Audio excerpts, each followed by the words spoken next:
It's not all doom and gloom. I promise. Okay, it is kind of doom and gloom. If you've been watching the Detroit Red Wings the past few games, you would have known that they are on a 6-game losing streak, backing out of the Stanley Cup wildcard race at the worst possible time. They are not great.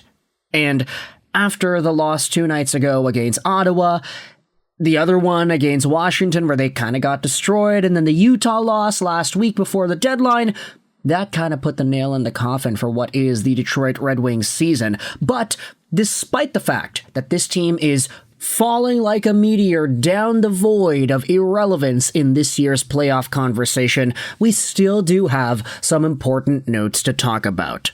We're going to talk about a trade, we're going to talk about some numbers, we're going to talk about Axel Sandin Pellikka. There are a lot of great things going on with the Red Wings right now beyond the scope of their losing streak. So this show is brought to you by ExpressVPN. Go out there, check out that first link in the description to save some money on your VPN, get some free months, and support this YouTube channel in the process. It's been almost 2 weeks and the Red Wings haven't won a game. That's sad. But you know who's been doing pretty all right, if I do say so myself? It is the Grand Rapids Griffins, because earlier yesterday, the Griffins ended up getting a player for free from the Wilkes-Barre Scranton Penguins. The Penguins have traded D-man Nikolai Knyzhov to the Grand Rapids Griffins in exchange for future considerations. Now pause, I should have actually done this beforehand. How the hell do you pronounce that name? Nikolai Knyzhov? Nikolai Knyzhov. Ah, I'm kind of correct. Knyzhov. Interesting. So, what I wanted to talk about here, I get it's a minor trade. Literally a minor league trade. This guy doesn't even have an NHL contract. He's signed in the AHL. But if you take a look at some of the replies, Nikolai Knyzhov from the Wilkes-Barre Scranton Penguins over to the Griffins, yeah, I can't get behind this trade. That's silly. Knyzhov is arguably one of the Penguins' best D-men. So we get nothing? WTF? Geez, he just had a point in the last games that we played. So, right away, from a sample size of 4 Wilkes-Barre Scranton Penguins fans, it seems like the Grand Rapids Griffins getting this guy for free is a pretty good move. Nikolai Knyzhov is 26 years old, 6'3", 223, a left-handed defenseman playing out of the AHL and Cincinnati Cyclone system. He had actually spent a little bit of time in the San Jose Sharks organization, playing multiple games over the years. He had 56 games in 2020-2021, 12 games in 22-23, 10 games again in 23-24. Although he did spend the majority of his time in the San Jose Barracuda system. But this season he was in the ECHL as well as the AHL. He had a point in 6 Cincinnati Cyclones games and 7 points in 14 Wilkes-Barre Scranton games. So now he's heading over to Grand Rapids, hopefully adding some extra depth and maybe even NHL capability to that blue line.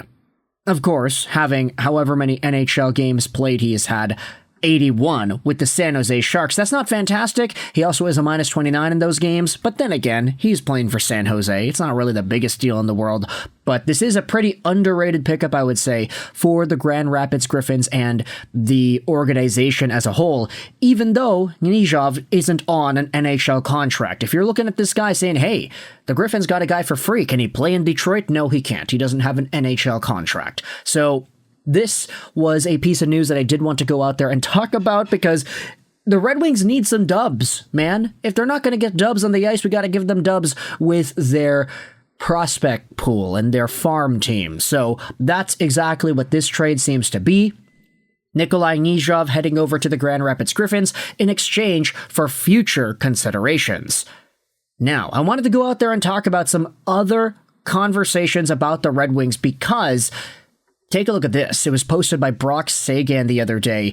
During their 6-game losing streak, Detroit is 5th in the NHL in expected goals for per 60 with 3.09, and they're 30th in overall goals for per 60 at 5v5, scoring 1.68 goals below expected at 5v5 thanks to an impressively bad 4.35 shooting percentage.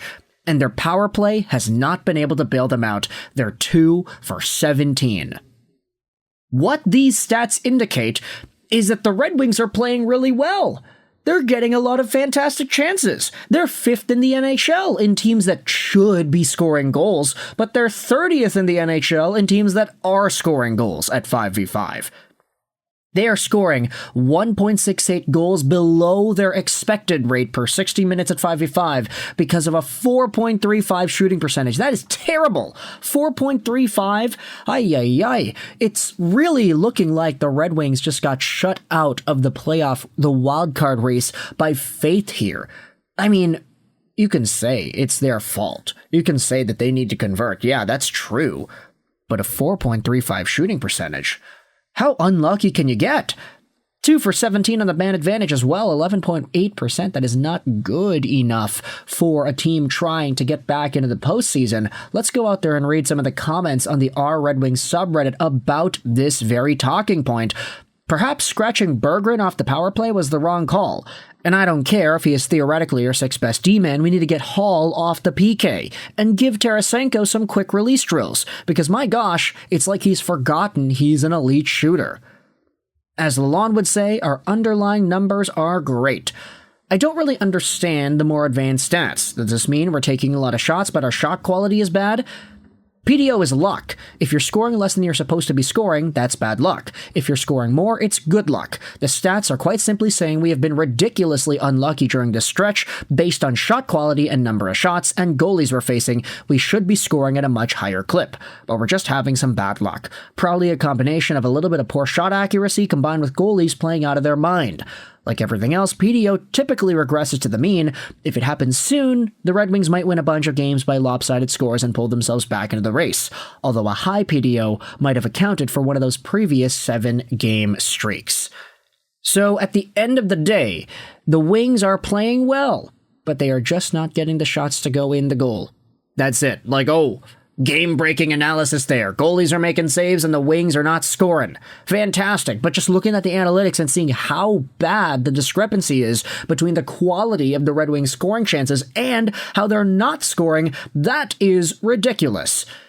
You know how people say that you have to go out there and give negative feedback in a sandwich type environment? You give a positive compliment and then the negative feedback and then a positive compliment. Let's go out there and do that in this video. We started the video off with some positive news with the Knyzhov acquisition. We talked about this negativity right here, and now we're going to end the video off by talking about Axel Sandin Pellikka, baby. Let's go out there and talk about ASP. This was also posted about on the Red Wings subreddit.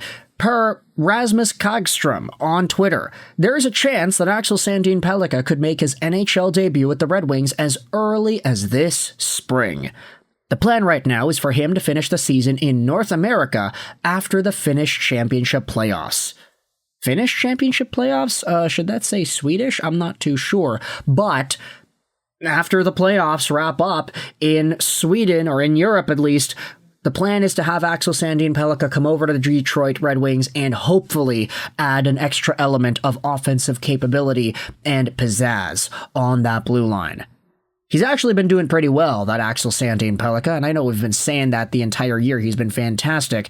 Google Translate did something wrong. The plan is that he's going to finish the season in North America after the Swedish Championship Playoffs. Yeah, okay.